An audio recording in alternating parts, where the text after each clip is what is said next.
Seraphine Oaks descended into darkness the way others descended into sleep, her body remembering the rhythm of it long before her mind caught up.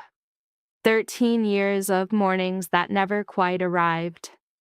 4 in the pre-dawn gray, boots on stone, worn smooth by 10,000 feet before hers, the air growing colder as she moved deeper into the Greyhaven tunnels. Her feet had long since stopped aching. The calluses had calluses. She moved through the vast underground chambers like a creature born to them, barefoot now because shoes had worn through, and the warden did not replace what he deemed unnecessary luxury, and the salt-crusted floor no longer cut anything alive in her. Behind her, young Bryn shuffled with the careful steps of someone still learning which shadows held the sharpest edges, still flinching at the occasional tumble of loosened rock from the ceiling. Around them, the mines exhaled their ancient breath. Veins of salt, crystalline and white as bone, ran through the cavern walls, and in the torchlight they gleamed like exposed teeth.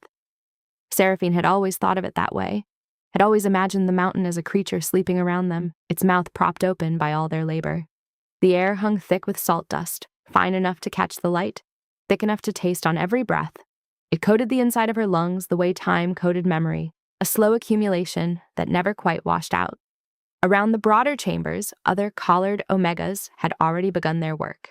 Picks and crude chisels striking the walls in a rhythm that sounded almost musical if you'd been down here long enough to forget music. If you'd been down here long enough to forget things like song, like touch, like the feeling of wind that didn't taste like minerals. Seraphine's collar caught the torchlight as she bent to her work, a brief glint of iron that had become so familiar she rarely registered it anymore. 13 years it had sat against her throat. 13 years of weight that no longer registered as weight, but rather as a state of being, like gravity itself had learned to mold around her neck. The metal was warm from the salt dust and her own skin, warm like something living. She'd long since stopped trying to calculate how many times her throat had tried to shift around it, how many small adjustments her body had made to accommodate the iron. The scar tissue beneath had thickened, layered itself like sediment, formed something almost protective. In some ways, she'd become the collar, and the collar had become her. The hinge, though, had recently begun to catch her attention in a way nothing had for years. Just a small irregularity in the metal, a place where the fit had loosened microscopically, where she could feel a faint give when she tilted her head in a certain direction. A hairline crack ran through it, visible if you looked closely, if you were the sort of person who had learned to look for such things. Iron corroded. Salt did that to everything eventually. She noticed this fact the way she noticed the angle of shadows or the smell of approaching rain in the ventilation shafts. She noticed and kept working. Bryn worked beside her, and the girl's eyes followed her hands the way a younger animal follows an elder through dangerous territory. 2 years of the collar had not yet beaten the learning out of her. She still thought she might acquire skills that would matter, still believed the rhythm of her labor might eventually lead somewhere other than another day of the same rhythm. Seraphine recognized this, the way she recognized most things about despair. She wanted to tell the girl something true, something that might serve as armor, but she had learned long ago that the most useful thing she could teach was silence. Silence and the discipline of not watching the hours mark themselves away. So instead, she showed Bryn how to angle her pick for maximum leverage, how to recognize which portions of the wall were weakest, how to pace her breathing so the salt dust didn't entirely obliterate her lungs in a single day. The girl's wide, frightened eyes tracked every movement. Her dark, curly hair, shorn close to her skull by the warden's decree, had begun to grow back in tight spirals. Seraphine remembered her own hair from before, remembered the weight of it.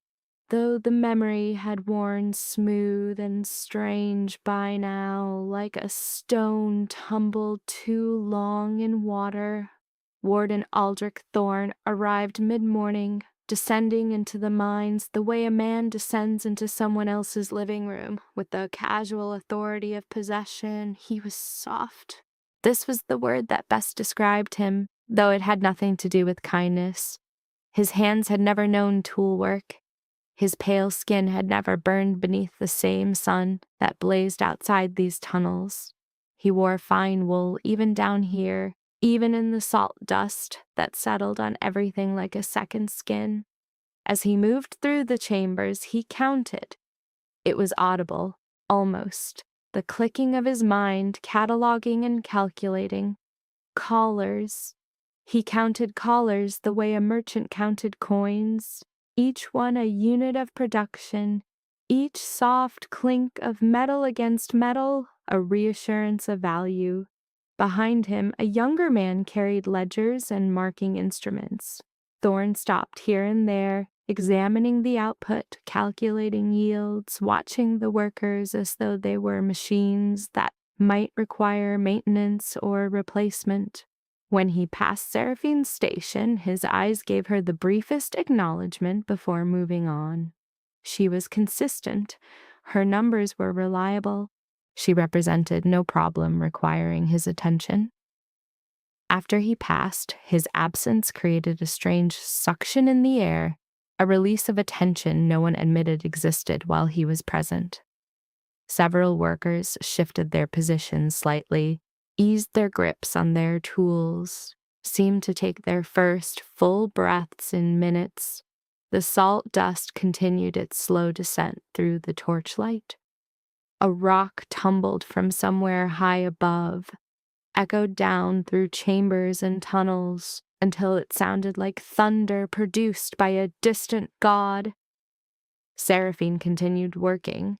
Bryn, beside her, had gone very still, had made herself smaller, an instinct that had taken only months of the collar to achieve. Small movements, small breaths, small presence. Everything about survival in a place like this taught you to diminish yourself. Hour stretched into hour in the way it always did down here, where the sun was a concept so abstract it might as well be mythology. Torches burned lower, fresh ones were lit. Workers rotated in shifts that followed some logic understood by the warden and recorded in his ledgers but never explained to those who lived by them. Seraphine's hands grew raw despite the calluses. Salt water from her own blood mixed with the dust, creating a paste that stung but also somehow muted sensation, which was perhaps its own kind of mercy. She drank from the trough of brackish water that sat in each chamber, water that tasted like salt and stone and the exhaustion of 1,000 workers who had come before her. The collar shifted slightly as she tilted her head back. That small movement, that infinitesimal give in the hinge, that nearly invisible hairline crack catching the torchlight for just a moment. She felt it the way one feels a scratch from a fingernail, present enough to register, not important enough to demand response. Iron wore down. Everything wore down. This was a fact of existence as fundamental as gravity, as unavoidable as the weight around her neck. By the time the shadows on the upper tunnels began to deepen into something that approximated evening, something had shifted in the mines. Not in the architecture, not in the labor, not in anything physical, but in the air itself, something had changed. Whispers moved through the chambers the way rats moved, invisible until you'd caught sight of one, then suddenly everywhere at once. Someone had heard from someone who had heard from the warden's assistant who had overheard a conversation. The Alpha King was coming to Grey Haven. The Alpha King was conducting tours. The Alpha King was assessing the efficiency of the mining operations. The Alpha King. The words moved through the tunnels like a stone dropped into still water. each collision creating ripples that spread outward, combining with other ripples until the surface became a chaos of information and speculation. Alphas were rare in Greyhaven. The warden was beta, competent and unambitious.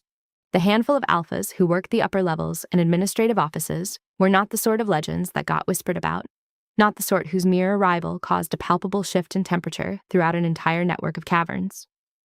Seraphine heard the whispers from 3 workers over, watched as Bryn's eyes widened with something that might have been hope, or fear, or the kind of desperate curiosity that came from having nothing else left to cling to. She did not ask questions. She did not indulge speculation. She kept working, kept her hands moving in their practice patterns, kept her breathing steady and her presence minimal. But inside her chest, beneath the scar tissue and the iron and the 13 years of accumulated dust and salt and routine, something that had learned long ago not to respond to anything began, impossibly, to respond. It was a small thing, a quieting of her breath that lasted only seconds before she forced it back to normal. A moment where the weight of the collar felt less like gravity and more like anticipation. She crushed the feeling with the same efficiency she applied to crushing salt deposits, and she did not let it surface again. But it had been there. That was the dangerous thing. That was the thing that could not be unknown, once felt.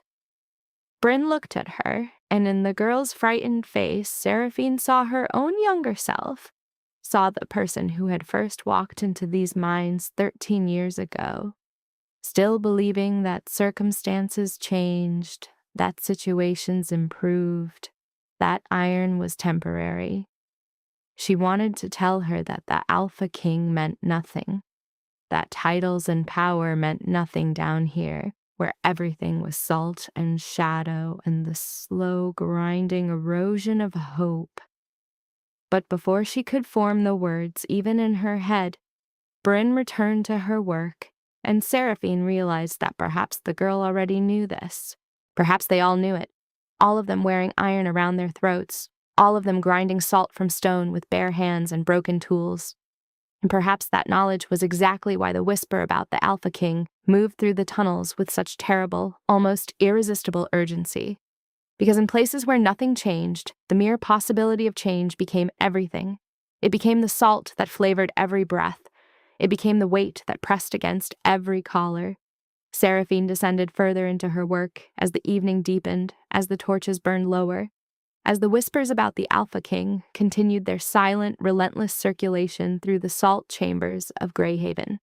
Her hands continued their patterns. Her collar continued its ancient pressure against her scar-thick neck, and somewhere in the metal, the hairline crack continued its slow, inexorable widening, a process so gradual that no observer could have seen it happening, but real nonetheless.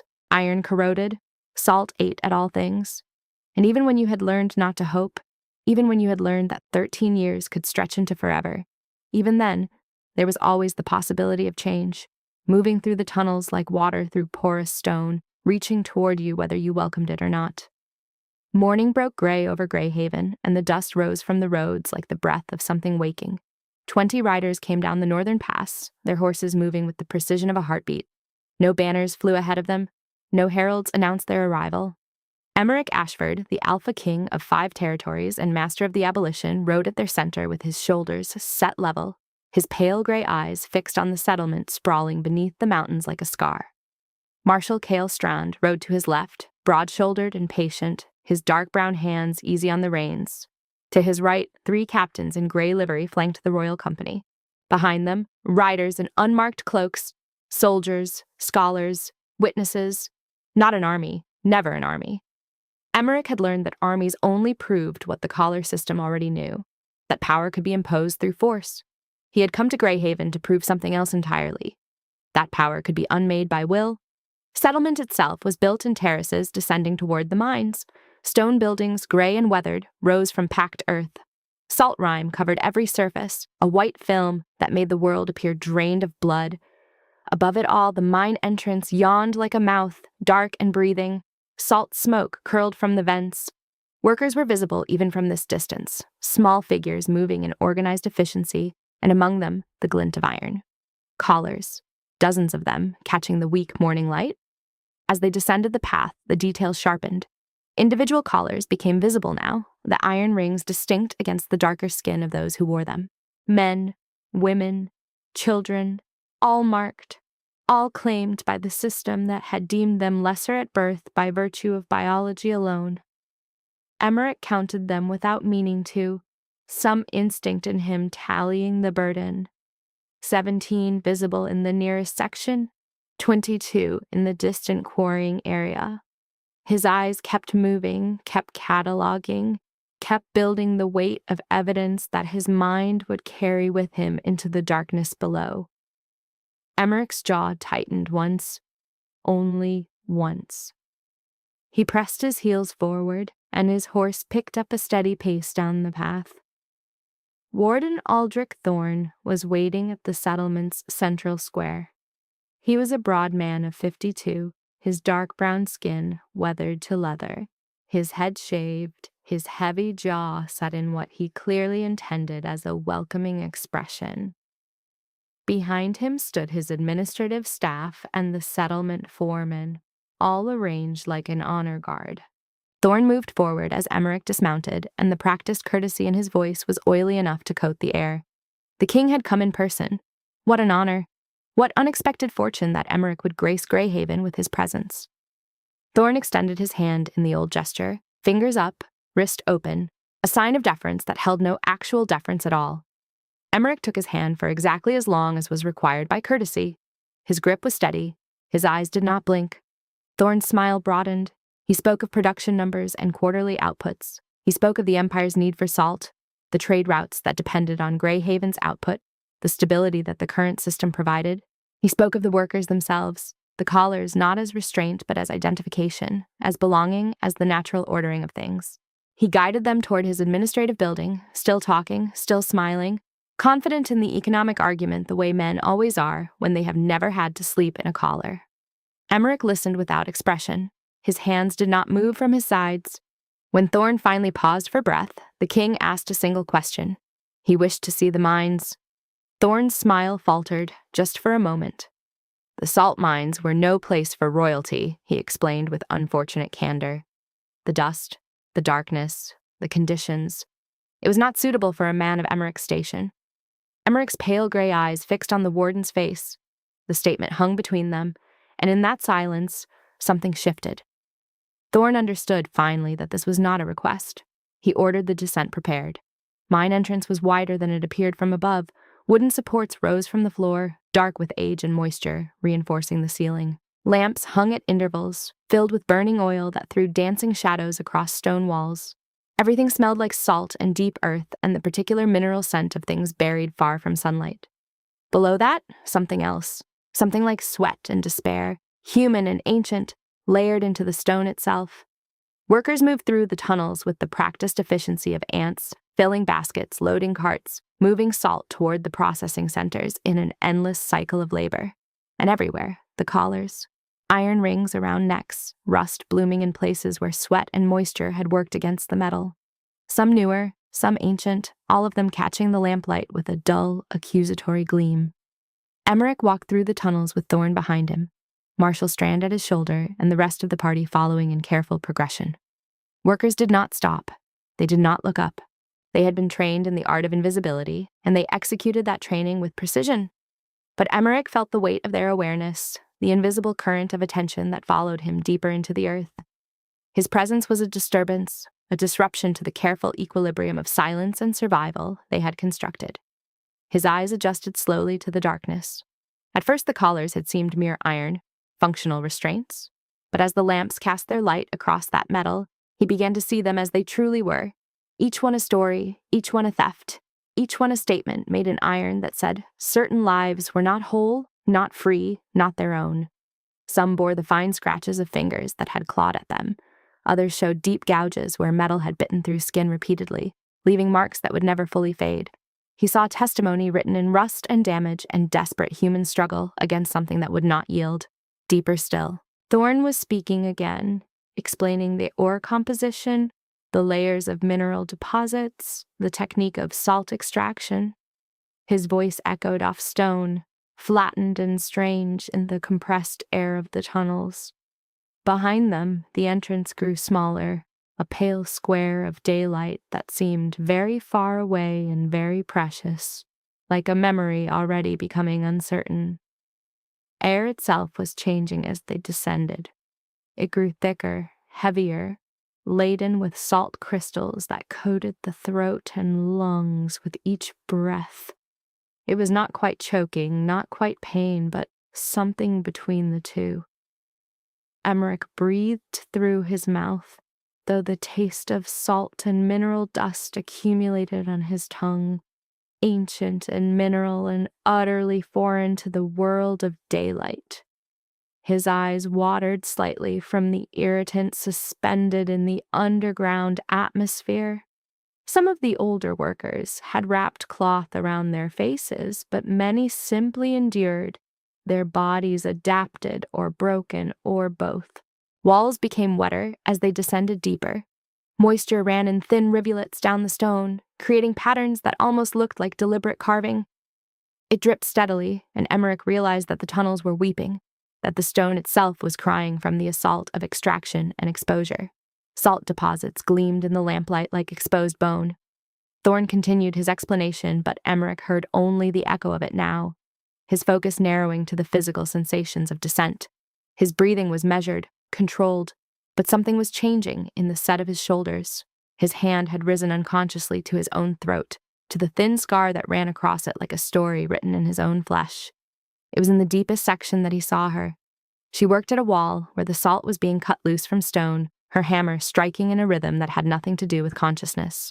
Her skin was deep brown, but salt dust had turned it gray, coating every surface of her until she seemed carved from stone herself. Her hair was shaved close to her skull, revealing the neat geometry of her scalp. Dark brown eyes were fixed on her work. She did not acknowledge the presence of the king. She did not pause. She did not look up. Her collar was visible. Iron, old enough to be dull, scarred from years of wear.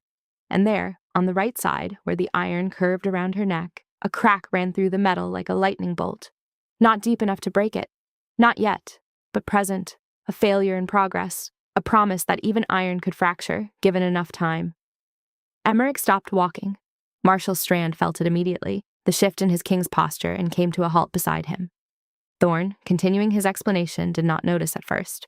By the time he recognized the silence, Emmerich's pale gray eyes had already traced the line of the Omega's body, the strength in her shoulders, the precision of her strikes, the deliberate way she kept her gaze downcast. And Emmerich saw everything. Saw the way her muscles moved beneath the coating of dust, economical and perfect, years of labor having carved efficiency into her very bones. Saw the calluses on her palms, thick enough to crack and bleed beneath the weight of the hammer she swung. Saw the faint tremor in her hands that spoke of exhaustion so profound it had become permanent. Saw the lines at the corners of her eyes that suggested an age far older than her body would have indicated. But most of all, Emmerich saw the collar. Saw how it sat against her neck, not resting, never resting, always bearing its weight. Saw where the metal had bitten deep enough to leave permanent marks in the flesh, grooves carved into skin that would never smooth back to wholeness. Saw the crack, that lightning bolt of failure, and understood it for what it was. Not just a failure of iron, a failure of an entire system that depended on the permanence of this restraint. A visible, undeniable promise of breakdown. Something in his chest clenched so violently that he had to consciously remind himself to breathe. The king's hand fell away from his throat. He continued walking, moving deeper into the tunnel, past the woman, without speaking, without acknowledgement. But something had crystallized in him. Something had taken shape that had not been present before. Thorn began speaking again, something about working conditions and the low cost of labor, but his voice seemed to come from very far away. Tunnels descended further still, and the air grew thick with salt dust. Lamps hung at greater intervals here, and shadows moved like living things across stone. Workers moved through the darkness with the exhausted grace of those who have never known anything else. Their collars gleamed and dulled and gleamed again as they passed through patches of light. Many of the iron rings showed damage, cracks, corrosion, places where the metal had begun to fail against the assault of sweat and time and human endurance. Emmerich noticed now what he had not seen before. Noticed the frequency of the damage. Noticed that it was not random. Noticed that nearly every collar bore some mark of deterioration. Notice that in the deepest sections, where the work was hardest and the conditions most severe, the collars showed the most profound signs of breaking. It was as though the weight of labor itself was slowly eating through the iron, as though human endurance could actually wear away metal given enough years of constant friction and strain, as though these collars, meant to be eternal, were quietly dying beneath the very workers they were meant to contain. Emmerich observed it all. He observed the way the workers moved around him without meeting his eyes. He observed the quiet that hung in the tunnels, the absence of sound that came only when people had learned that speaking was dangerous. He observed the fear, invisible and pervasive as the dust settled over everything like a second skin. When he turned to climb back toward daylight, his face was smooth as slate, but his eyes held something that had not been there before, something that looked like recognition, something that looked like rage, held at such perfect control that it barely rippled the surface of his expression. Thorn continued talking as they ascended, his confidence apparently restored by the king's silence. The salt trade was stable. The workers were content. The system was efficient. The collars prevented unrest, prevented disorder, prevented the natural instability that came when omegas were allowed to move freely through society. Emmerich climbed in measured steps, each footfall deliberate, each breath level. When they reached the square again, and the weak daylight broke across them, he turned to face the warden directly. He had seen enough. Marshal Strand would remain in Greyhaven. The order would be implemented over the course of the next 7 days. Every collar was to be removed. Every omega was to be given the choice to remain or depart. Those who remained would be compensated for their labor and given the option of contract work at fair rates. Those who departed would be given provisions and passage. Thorn's face had gone very still. He began to speak, began to explain the economic impossibility, the trade disruption, the chaos that would follow. Emmerich did not interrupt him. He simply walked away, moving toward his horse with the steady grace of a man who had just made an irrevocable decision. The 20 riders reformed around him. They would make camp outside the settlement. They would ensure that the order was followed. As Emmerich mounted his horse, his pale gray eyes moved across the settlement, across the workers visible in the distant fields, across the dark mouth of the mine. He could not see her from this distance, the omega with the cracked collar, but he found he could imagine exactly how she would look when the iron fell away. Found he could imagine the curve of her neck finally revealed to light. Found he could imagine the moment when she lifted her eyes for the first time in 13 years and met his gaze with something that was not fear. In his chest, something that had been locked down as tightly as a collar began, very slowly, to crack. Greyhaven Square filled with morning light and dread. Emmerich Ashford stood upon the stone platform with his decree read aloud by a messenger whose voice carried across the gathered crowd. All collars were to be removed, all symbols of ownership dissolved, no exceptions, no exemptions. This was the law now, cast down like a stone into still water, sending ripples across the assembled officials and wardens who had come to witness the Alpha King's will, made manifest. Warden Thorn stepped forward, his face darkened by something more than just the shadow of the morning sun. His chest was broad, his posture commanding, but age had begun to work its cruel mathematics on his frame. 52 years of managing Greyhaven's mines and machinery had given him the bearing of a man accustomed to being obeyed. He spoke, his voice cutting through the square with the certainty of someone who believed his argument would prevail where others had crumbled. The mines needed the omegas to function. The collar system ensured compliance. Without it, productivity would fall. Territory would starve. The economics of collapse were not a matter of ideology, they were mathematics. Hard numbers. Undeniable. Emmerich listened without moving. His pale gray eyes, pale as winter ice, remained fixed on the warden. When silence had settled thick enough to be suffocating, the Alpha King spoke. Numbers meant nothing against the body of a child. Territory would not prosper if built on suffering. He would send engineers, teachers, equipment. Greyhaven would learn to survive on choice rather than chains. Thorn's arguments were arguments of the weak, not the powerful. Strength did not need collars, only fear did. Something in those words seemed to strip away Thorn's authority like rust falling from corroded metal. He remained silent, his jaw clenched, but his dissent had been heard and dismissed. Around him, the other wardens and officials exchanged glances. The outcome was determined. Resistance now would only mark a man as aligned with the old order, and the old order was dying. Smiths were brought from the forges. They came with cutting tools that ran hot with purpose, with fire and iron, and the knowledge of how to unmake what they themselves had learned to forge. Collars had been their livelihood for generations in Greyhaven. Now they would be their redemption. Or so the Alpha King seemed to suggest, as if the craftsman who had made chains could be forgiven by being asked to break them. One by one, the collared Omegas were brought forward. They came from the mines, from the workhouses, from the homes where they had been kept in various states of confinement. Some moved slowly, as though the act of approaching the smiths required the kind of courage needed to walk into flame. Others moved with a sort of numb compliance, neither resisting nor hoping, simply occupying space until their bodies were told to move again. A young Omega girl was led forward first. She could not have been more than 18, her skin ashen from underground work, her dark hair matted and uncut. Her collar was standard issue, unmarked by years, still gleaming with the polish of regular maintenance. When the smith approached with his cutting tool, the girl's breathing changed. Her small hands clenched. Around her neck, the iron seemed to glow in the morning light, as though warning her of what was about to happen. The cutting tool sang out its sharp shriek as it began to bite through the metal. Heat rose from the work like a living thing. The girl closed her eyes. Her body trembled. When the final section gave way and the collar fell to the stone with a hollow clang that echoed across the square, she did not cry out. She simply reached up with shaking hands and touched her bare neck, as though unable to believe the space existed where the iron had been. Her fingers traced the marks left behind, the indentations where metal had pressed into skin for years uncounted. Another Omega was brought forward. This one was older, perhaps 30, with scar tissue covering what must have been an entire life of confinement. When his collar was severed and removed, he fell to his knees.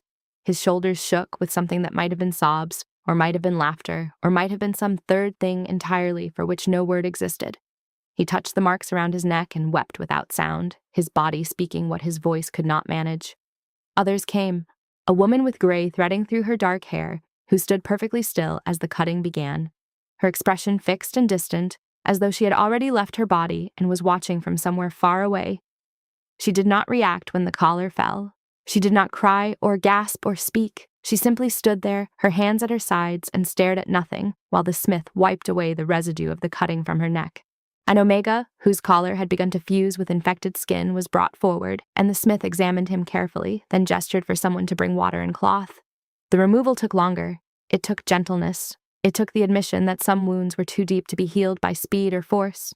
Then Bryn was brought forward. She was 16, small-framed, and young enough that her Omega nature still had a delicate, half-formed quality to it. The collar around her neck had marked her for 2 years, since her designation had become impossible to deny. She had followed Seraphine through the mines, watching, learning, drawing strength from the way the older woman moved through the darkness without breaking. Now she stood in the morning light, trembling visibly as the smith approached. When the cutting began, Bryn's eyes widened. Her small hands reached up as if to protect the iron, then fell away. She seemed caught between the desire to keep what was familiar and the terror of what came after. The smith worked with care. He had a daughter about Bryn's age. The knowledge of this fact might have changed how he held the tool. The collar fell away and Bryn stood there, her hands rising slowly to her neck. Fingers splayed across the space where the iron had been. For a long moment she did not move. Her hands remained on her bare throat as though she was holding something together, as though the moment they moved away she might fall apart entirely. Then she looked toward where Seraphine stood among the watching crowd. Their eyes met. Something passed between them. Understanding. Witness. The kind of knowledge that cannot be unlearned. Seraphine was brought forward last. She moved with the same deliberate calm she brought to everything, her dark brown eyes taking in the square, the smiths, the Alpha King standing with his arms crossed and his pale eyes watching. The collar around her neck was ancient by comparison to the others. 13 years had worked their slow alchemy upon it. The metal had darkened with time and oxidation until it was nearly black. The edges had begun to fuse where the iron touched scarred flesh, had begun to rust, to corrupt, to become something that was no longer entirely metal, but something hybrid, something caught between two states of being. Emmerich Ashford stepped forward to observe as the smith examined Seraphine's collar. The examination took time. The smith's fingers traced the corrosion, felt the places where rust had eaten through, where the iron had begun to bond with the tissue beneath. His expression changed. He looked up toward Emmerich and shook his head. The collar could not be removed by force, not without tearing her flesh, not without doing damage that might never heal properly. The metal had fused to the scarred skin in ways that cutting through it would inevitably damage the skin beneath. She was not merely wearing the collar anymore. The collar was wearing her, had become part of her architecture in ways that 13 years of constant contact could only make possible. Emmerich came forward to look at Seraphine's neck himself. For the first time, they stood close enough that the truth of each other became unavoidable. He saw the scarring that wrapped her throat, deep and ancient and complex, a landscape of damage that spoke to years of pressure and flesh pressed against unforgiving metal. He saw the way the collar had become almost organic to her body, how it had worked itself into her skin like some parasitic thing that had begun to sustain itself through her very existence. And Seraphine saw his throat. The scar that marked his own neck was pale against his olive skin, a thin white line that traced from beneath his left ear down toward his collarbone. It spoke to violence of a different kind, to something sharp and sudden rather than the slow, grinding pressure of 13 years. They were both marked by iron and blood, both carrying the evidence of what it meant to live in a world where power was written in scars. Recognition passed between them like lightning in a narrow space, not the recognition of familiarity, but the deeper recognition that came from seeing oneself mirrored in another. Two people carrying the same kind of weight in their throats. Two people who understood what it meant to be marked for life. Emmerich reached out and examined the collar himself, his fingers tracing the corroded edge where rust had begun to eat into the iron. His pale gray eyes moved from the collar to her face, and something shifted in his expression. Not pity. Seraphine would have hated pity. Something else. Something that acknowledged the reality of what this collar had meant and what its removal would cost. He turned to the smith and told him to stop. Not to cut, not to force, not to damage in the name of liberation. Another way would be found, a way that did not require bleeding, a way that did not mistake harm for healing. Seraphine remained still, her dark eyes meeting his for a moment longer than was careful, and then he stepped back and turned to address the gathered crowd. The removal would not be rushed. Some wounds required time, some bonds required dissolution rather than destruction. Greyhaven would learn patience. It would learn to heal what had been broken without breaking what remained. Around the square, the day continued its slow progress toward afternoon. The other Omegas moved toward shelter and food and the strange new reality of existing without metal around their throats. Bryn watched Seraphine, still standing in the morning light, her hand still raised to her bare neck. She touched the marks the collar had left, tracing the landscape of her own scarring, and found herself thinking not of anger, but of the Alpha King's pale eyes and the way he had chosen not to force what could not be forced without causing more damage. Seraphine stood in the square as the smiths began to pack their tools. Her collar remained, the iron still pressed against her scarred flesh. But something had changed in the moment when the Alpha King had chosen not to cut. Something had shifted between possibility and certainty, between what was and what might yet become.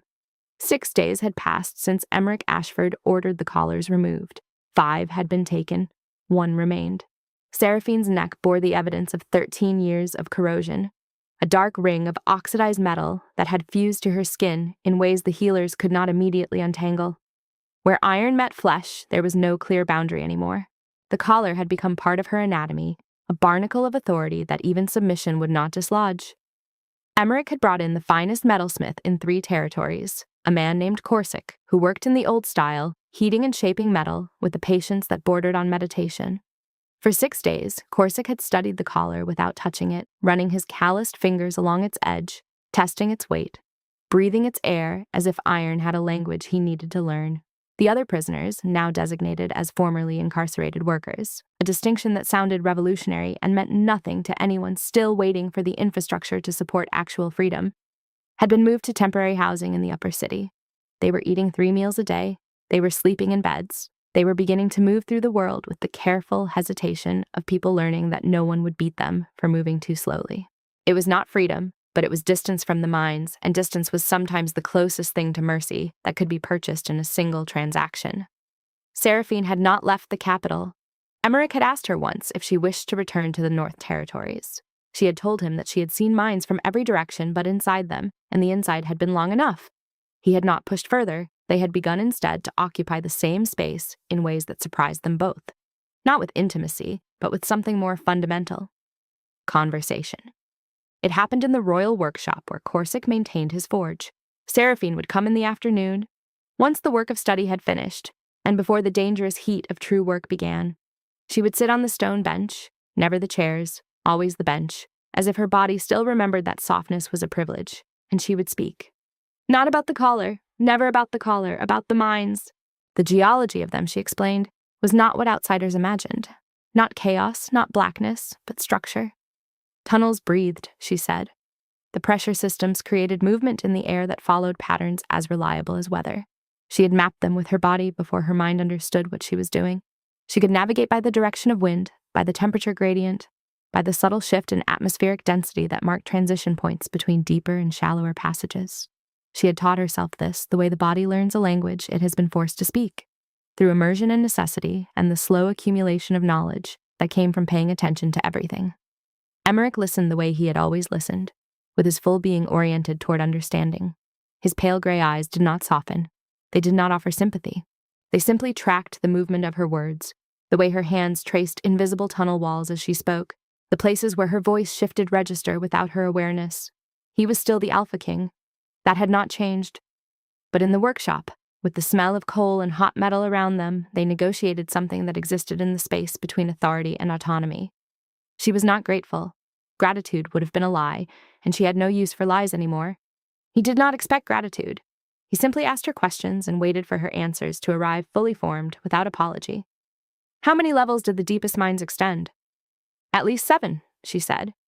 But the 7th was closed off. She had never seen it, but she had heard the old miners speak of it. Strange sounds came from there. Water that did not freeze even in the deepest cold. They had sealed it 3 generations ago. What happened when a tunnel collapsed? She described it in the careful language of someone who had seen it happen. The sound came first. A deep groaning, like the earth itself was changing its mind about which shape it wanted to hold. Then the settling. The way dust fell like snow. The way the darkness itself seemed to move. The men who were too close did not come back up. The men who were far enough away learned to work faster because there were no other tunnels to access, and the coal still needed moving. Did she ever want to go back? She considered this question in the way she considered all questions, by actually considering it, not deflecting. No, she said. But she understood the salt deposits better than anyone living. She understood the load-bearing structures. She understood where the weakness was and where strength was hidden. If the kingdom meant to close them safely, to preserve them for purposes other than punishment, she could help with that. Emmerich had listened to this without speaking for a long time. Then he had asked if she would be willing to work with the geological surveyors, not as staff, as a consultant, with payment. The other formerly incarcerated workers were being integrated into various positions, some in agriculture, some in infrastructure, some in service. But she had something they did not have. She had 13 years of intimate knowledge of the territory's most dangerous resource. That knowledge had value. The territory had a responsibility to compensate her for it. She had not answered immediately. This was, she seemed to understand, the moment where many people would have cried. She did not cry. She simply existed in the space of the question, examining it, turning it over, understanding its implications and its dangers and its small promise. Across the city, in the territorial council chambers, Warden Thorne was doing something far more urgent. He was fighting for his life. Not literally, though he understood that if the momentum continued, it would become literal. But for now, the battle was still being fought with words and economic projections and the accumulated weight of 200 years of practice. He had called the other mine operators together. There were 12 of them, men and women who had spent their lives extracting salt from the same territory, who had built their fortunes on the mathematics of forced labor and minimal expenditure. They were afraid, which made them dangerous. Fear made people capable of anything. His argument was simple, and it was effective, because it was true. If collars were abolished, the supply chain collapsed. If the supply chain collapsed, the territory's income dropped by 40% within the first season. If income dropped by 40%, other territories would begin to move in. The northern territories would push south. The Western Confederacy would move east. The power vacuum would not remain a vacuum long. It would fill with conquest. Marshal Kyle, standing in the back of the council chamber, understood the mathematics. He had always understood the mathematics. The math was one of the reasons he had been good at his job. But he understood something else that Thorne was not saying. The mathematics worked only if you accepted a specific premise about what human beings could be made to endure. The premise had worked for 200 years because no one with sufficient power had questioned it. Emmerich Ashford, newly crowned Alpha King, with the full support of the capital's noble houses, was questioning it. And that changed the mathematics entirely. Thorne's petition was denied. The Territorial Council voted to support the king's initiative. They did not vote unanimously, but they voted decisively. That was the moment when Thorne understood that the world he had known was ending, and his attempt to preserve it was no longer the default position of survival. In the workshop, as evening fell and the forge began to cool, Corsic finally approached Emmerich with an answer. The collar could be removed, but it would require careful work, removal over the course of several days, section by section. And it would mean pain. Not the worst pain Seraphine had experienced. Nothing could earn that distinction. But pain nonetheless. Emmerich asked her if she was willing to do it. He asked her the way he had learned to ask her things, with genuine uncertainty about the answer, with room for her to refuse. She looked at the collar, that rusted ring that had defined the boundaries of her body for longer than she had been free of it.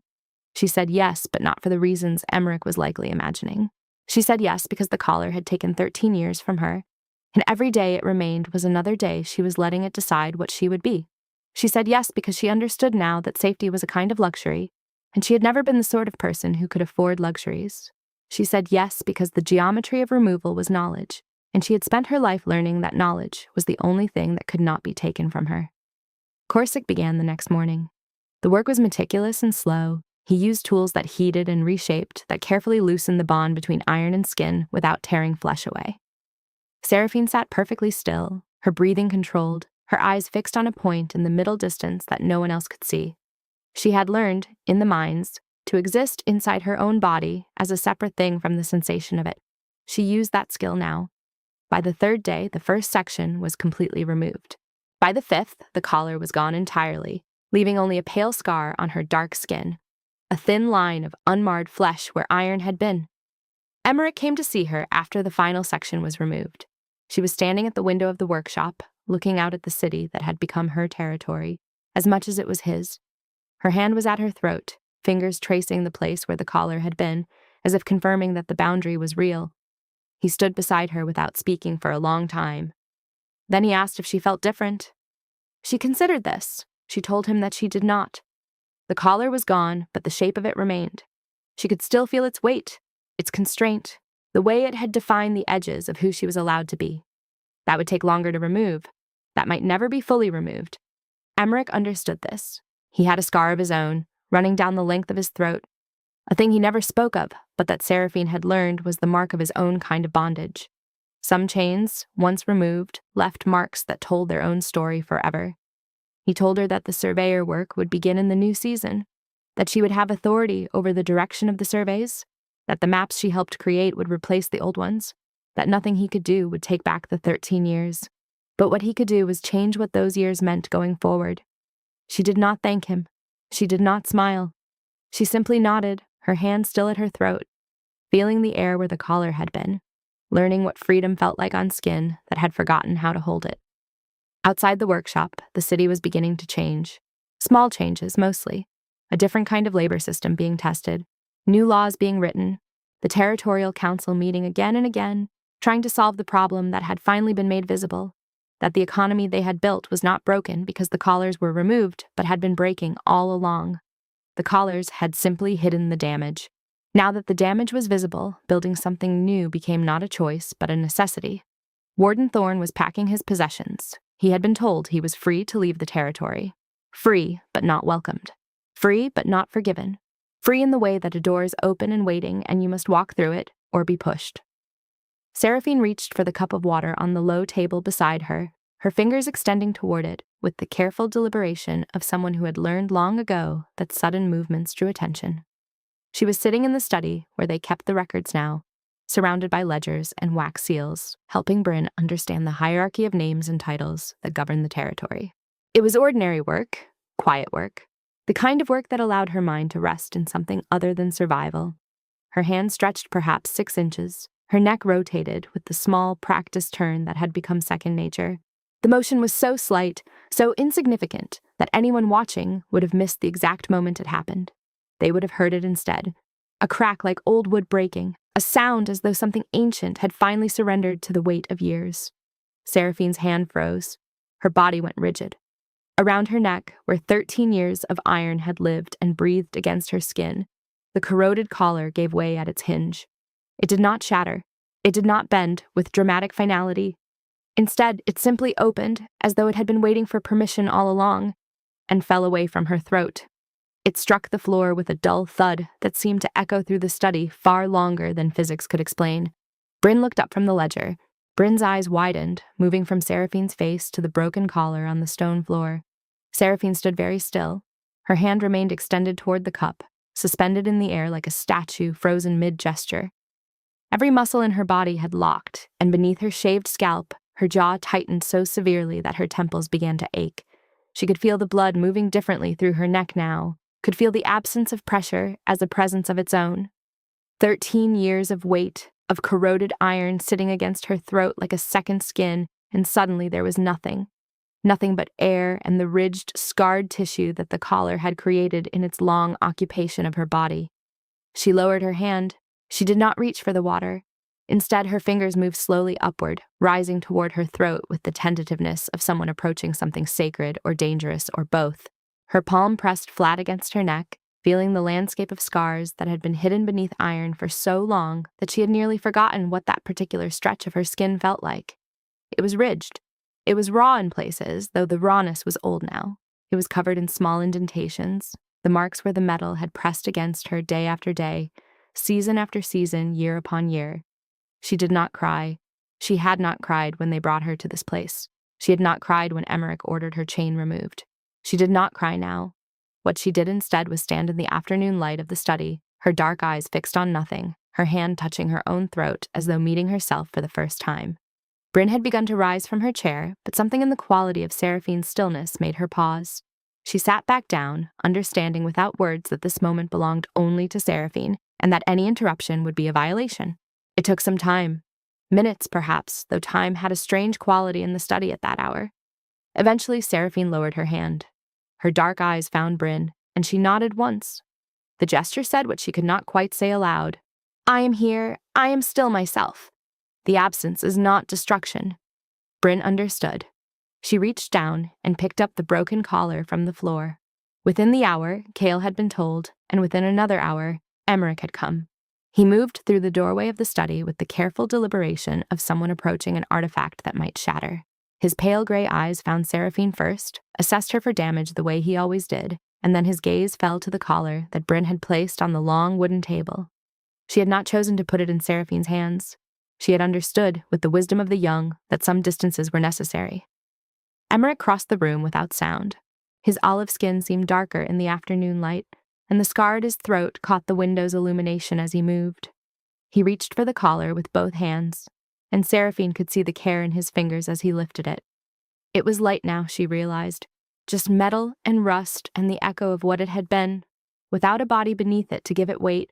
It was fragile in a way it had never seen before. He turned it in his hands. The rust flaked off in small showers, particles falling to the stone floor like ash from a fire that had burned itself out years ago.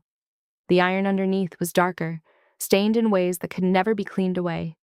Seraphine knew without examining it closely that those stains came from her own blood, from the small wounds that developed and healed and developed again beneath the collar's edge. She watched him look at it, watched the king of wolves turn this instrument of captivity over and over in his scarred hands, and she saw something move across his face that she had not seen before.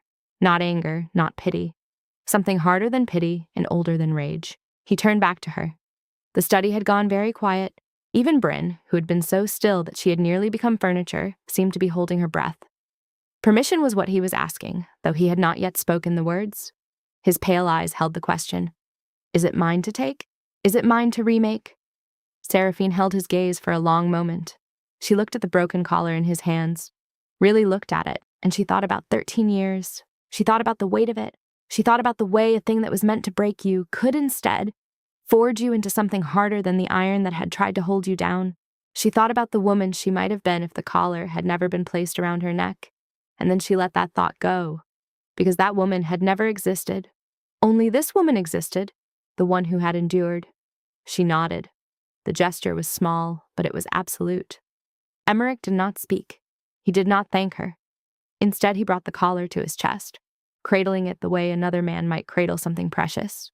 He turned and left the study with the same silence that had marked his entrance, and Seraphine understood that he would take it to the smiths, that he would not simply melt it down and cast it away. He would remake it into something that had to do with her, with the 13 years, with the scar tissue and the ridged neck and the woman who had stood still in afternoon light and learned what it meant to breathe without iron. Bryn watched him go. When the door had closed behind him, she picked up the cup that Seraphine had reached for and handed it to her. Seraphine accepted it, and though her hand shook slightly as she brought it to her lips, she did drink. Water had never tasted as clean as it did in that moment, with nothing but air between her throat and the world. In the week that followed, she caught herself touching her neck repeatedly. It was a habit born of 13 years of checking, of making sure the collar was still fastened, of running her fingers over the mechanism that kept her bound. Now she touched bare skin. Now there was nothing to check. She would catch herself in the act and drop her hand, embarrassed by the phantom of her former life. But eventually, as days accumulated into something larger, the habit began to change. The touching became less about checking and more about simply being aware. She began to know her own throat again. She began to understand that the ridge of scar tissue was not a mark of her captivity, but a mark of her survival. She had worn the collar. The collar had not worn her away. Emmerich came to her one evening, after the work of the day had been put to rest. He found her in the library, reading by lamplight, and he did not announce his presence. She simply felt him there, the way she had begun to feel him there in recent weeks, and she turned to find him holding something in his hands. It was heavy. She could tell by the way his arms cradled it. It caught the lamplight in shades of gold and deeper gold, and for a moment she did not understand what she was looking at. Then she did. It was a crown, not the heavy, ceremonial thing that adorned his head when he presided over the territory. This was something else. It was smaller, more intimate. It was made of gold that seemed to shift colors in the lamplight, and when she looked more closely, she could see the iron woven into it, the iron from the collar. He had melted it down, yes, but he had not lost it. He had folded it into the gold, creating patterns that spiraled upward from the base of the crown like smoke frozen in metal. He did not ask her permission this time. He came to her where she sat in the library, and he placed the crown gently on her head. It was lighter than the collar had been. It sat higher on her scalp, balanced in a way that the iron had never balanced. It did not press. It did not cut. It did not mark or wound or imprison. It sat there instead, like an acknowledgement, like a truth made visible. She raised her hands slowly and touched it, feeling the warmth of the gold, feeling the hard ridge of the woven iron beneath. 13 years of captivity transformed into 13 ounces of crown. The weight of it was nothing compared to what she had carried before. But the meaning of it, the deliberate choice to remake what had tried to destroy her, to fashion freedom from the instruments of her bondage, that weight was immeasurable. She looked up at him, and she did not speak. The words were not hers to give. Instead, she watched his pale gray eyes, and she saw in them the reflection of lamplight and gold, and a man who had learned at last that some things could not be conquered. They could only be transformed.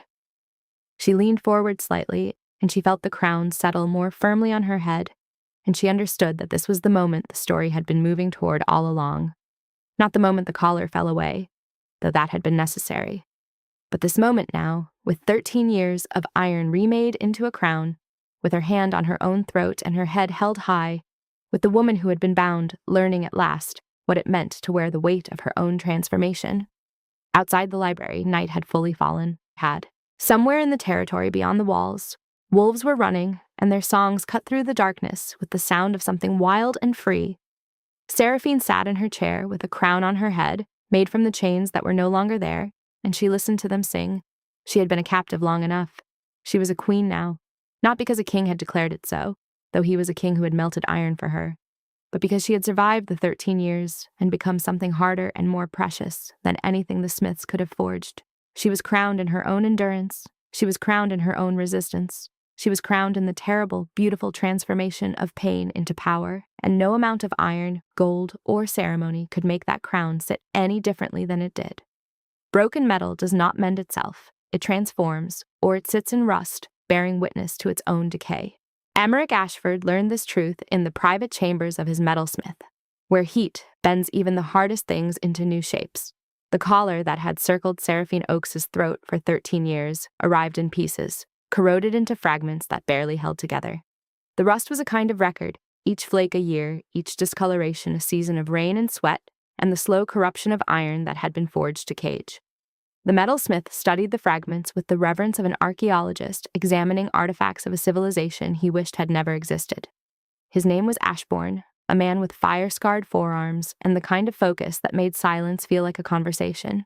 He did not ask why the Alpha King wanted this particular metal worked. He understood, in the way that craftsmen often understand, that some commissions carried the weight of meaning beyond the object itself. Emmerich had not asked for beauty. He had asked for truth, for the imperfections to remain visible, for the history to sing through the final form. 3 weeks the crown took. 3 weeks of heating and folding, of hammering and cooling, of the metalsmith refusing to sand away the discoloration that made the piece what it was. Ashbourne worked alone in his forge, where the heat made the walls sweat and the air tasted of smoke and intention. He began by heating each fragment of the collar to a temperature that turned metal blood orange, pushing until the rust seemed to dissolve into something more essential. When the metal reached that state of surrender, he would pull it from the flames with tongs that had survived 4 decades of such work, and he would begin the true labor. The hammer fell in patterns that were not random. Each strike was a conversation between his hands and the metal, a negotiation about what the corrupted iron could become. He would fold the pieces together, layering what had been separate and distributed across 13 years, and hammer them until they began to merge. Then back into the forge, where the heat would equalize what the hammer had joined. Again and again, folding, striking, heating, cooling, his forearms turned redder with each day as the new work burned its own marks into his skin. What made this commission sacred was that Ashbourne refused to erase the history of the metal's suffering. When other smiths might have sanded away the rust stains and polished the discoloration into false uniformity, he did the opposite. He studied the corrosion patterns like a scholar studying ancient text. He preserved them and worked them into the design, creating fractures that suggested survival rather than destruction. Some portions gleamed with high polish. Others he deliberately burnished to deepen the rust tones, creating gradations of color that mapped the journey from captivity to transformation. The iron remembered its purpose. That was the point. A crown should remember what came before it, should carry the weight of that knowledge in every line. When Ashbourne finally presented the finished work to Emmerich, the Alpha King knew that something sacred had been created in that fire. Not sacred because it was pretty, but sacred because it was honest. The metalsmith's hands shook slightly as he offered it. He had felt the weight of what he was making, had understood that his hammer strikes were not creating something ornamental, but something necessary. It was small. That surprised him at first until it did not. 13 years of pressure had compressed the metal, had folded it inward upon itself. The crown was no wider than a woman's hand, a thin circlet of dark iron that seemed to absorb light rather than reflect it. The rust stains remained. Ashbourne had intentionally preserved them, had worked them into the design rather than disguising them. Some portions gleamed with the metalsmith's polish. Others held the deep reddish-brown of oxidation. Together they created a pattern like scars, like the natural geography of trauma, transformed into something that could be worn without shame. Emmerich held it for a long moment.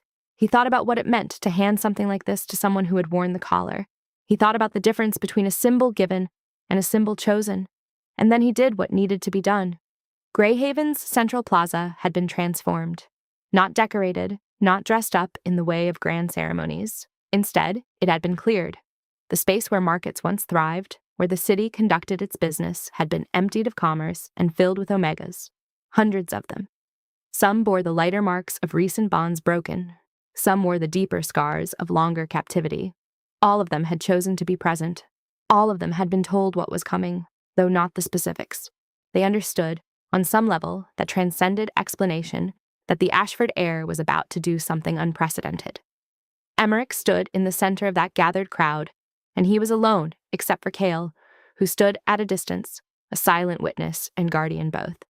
The Alpha King did not wear regalia. He wore dark leather and the scar on his throat, and he held in his hands a crown that looked like it had been through a war and won by refusing to break completely. Seraphine emerged from the crowd at the exact moment he began to speak. She had not been summoned. She had been waiting like everyone else to understand what this was. Her neck was uncovered, the scar tissue visible for all of Greyhaven to see. She had stopped hiding it weeks ago, had let the light catch the way the skin puckered and faded at once. She wore it like a declaration. Emmerich's voice carried across the plaza, and there was no ceremony in his words, only clarity. He spoke of the instruments of oppression, of the metal forged by men who sought to diminish other people into property. He spoke of what rust meant, what time and exposure did to the architecture of cruelty. He spoke of a choice that he had made, but not without the consent of the woman who had worn what lay in his hands. And then he spoke of what the crown was made from, and why it mattered, and what he believed it meant that it would be worn not as a gift from him, but as a symbol that she chose. The transformation could not be entire. No amount of metalwork could undo 13 years, but in that moment, as Emmerich held up the crown and let the crowd see what it had been forged from, something shifted in the plaza.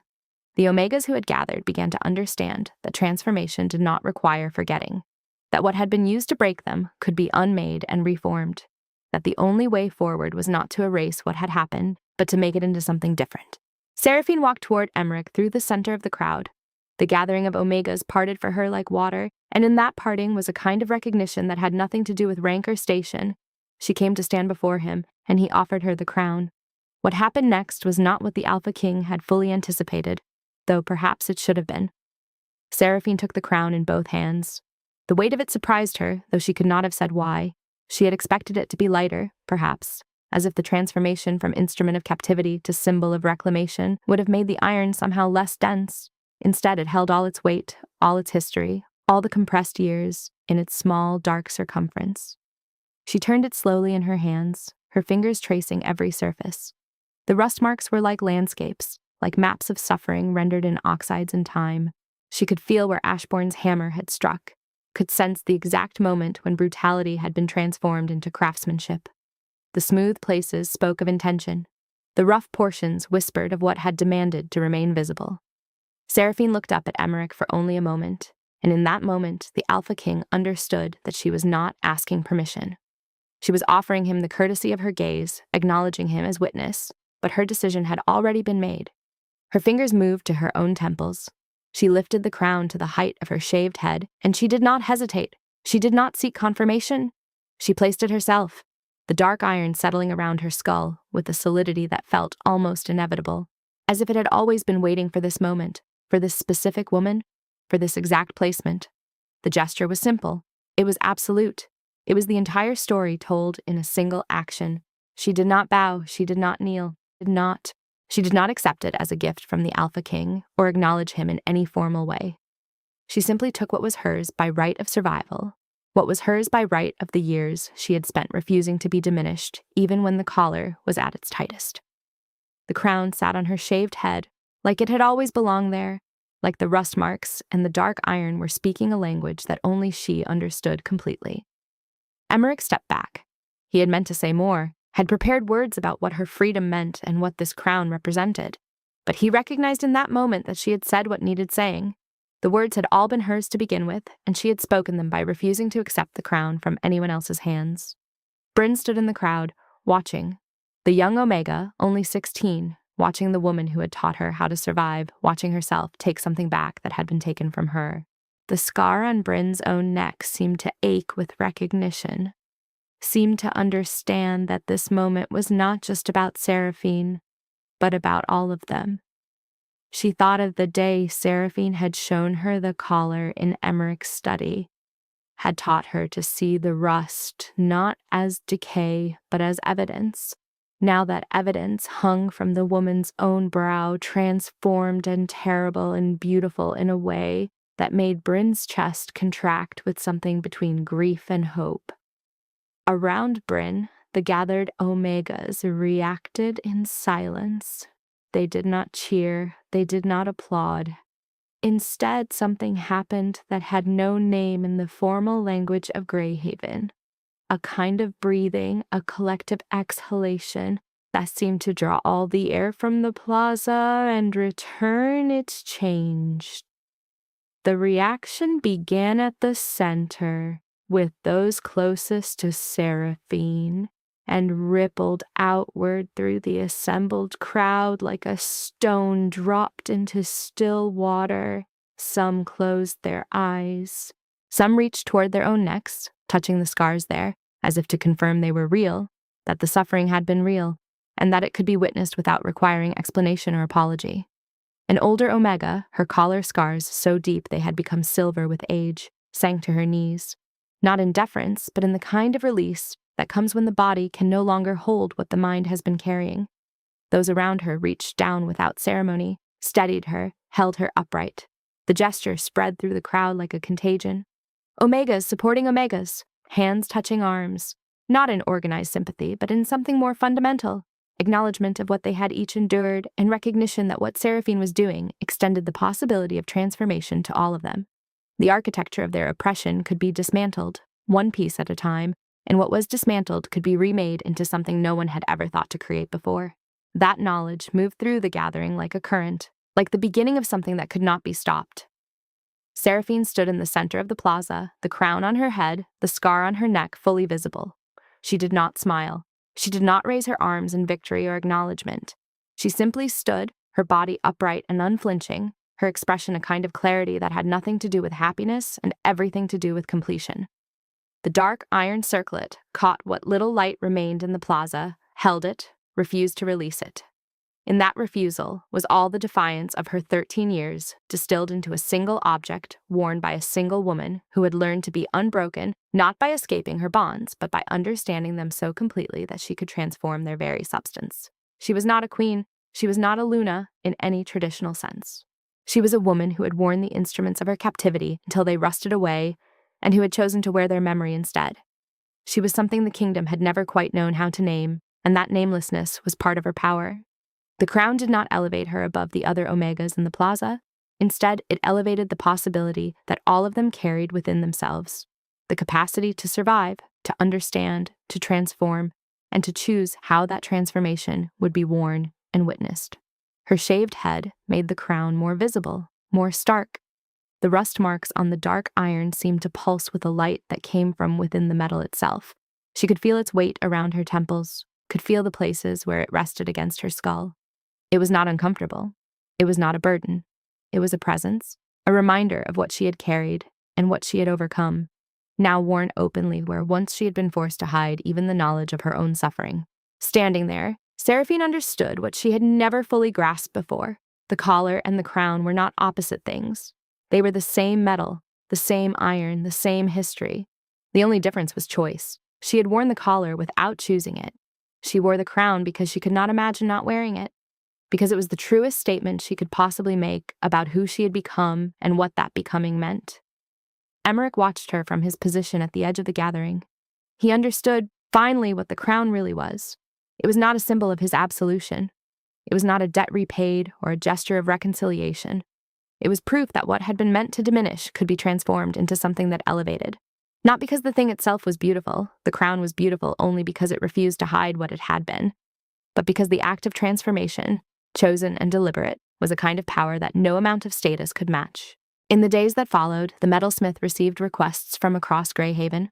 Omegas who wanted their collars worked into small items, into rings and bracelets and chains that could be worn by choice. The work of transformation continued, spreading through the kingdom like a necessary process of change that could not be stopped. Some pieces were beautiful. Some retained the marks of their former purpose. All told a story. But Seraphine's crown remained unique. It remained the first, the moment when an entire kingdom watched a woman take back what had been taken from her, not through violence or conquest, but through the simple, radical act of choosing for herself. She wore it in the streets of Greyhaven. She wore it when she walked with Bryn, and when she sat in the halls where she now taught other Omegas how to survive what they had endured. She wore it when she looked in mirrors and saw her own reflection. The scar, the shaved head, the dark iron circlet. She recognized herself. Not as a symbol, as a person, as a woman who had walked through the fire and made the fire itself into something that would light her way forward. And in the central plaza of Greyhaven, on the quietest nights when the city sleeps and the stars press close against the darkness, you can still hear the echo of that moment when a woman took a crown from her own hands and placed it on her own head and made herself the author of her own becoming. That is how a kingdom learns to change, through the transformation of the very things meant to break them into proof that they survived.